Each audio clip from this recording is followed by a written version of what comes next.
ధోరణిలో మాట్లాడుతూ ఉన్నారు. ఇదే పల్నాడు జిల్లా గురించి మనం ఒకసారి చూద్దాము.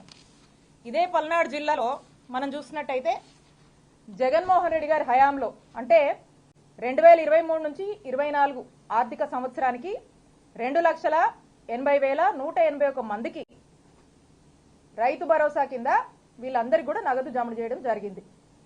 మరి ఈ రోజున చంద్రబాబు నాయుడు గారు మీ హయాంలో ఈరోజు ఇదే జిల్లాలో ఇక్కడ నుంచే మీరు మాట్లాడారు కదా, నేను మిమ్మల్ని అడుగుతా ఉన్నా, ఈ రోజున మీరు చూసినట్టయితే 2,40,530 మందికి అందుతుందని చెప్పి అంటున్నారు. అంటే జగన్మోహన్ రెడ్డి గారు 2,80,000కు పైగా ఇస్తే మీరు 2,40,000కు పైగా ఇస్తున్నారని చెప్తా ఉన్నారు. అంటే 40,000 ఇదే పల్నాడు జిల్లాలో ఈరోజు మీరు వచ్చిపోయినటువంటి జిల్లాలో కోత పెట్టారు.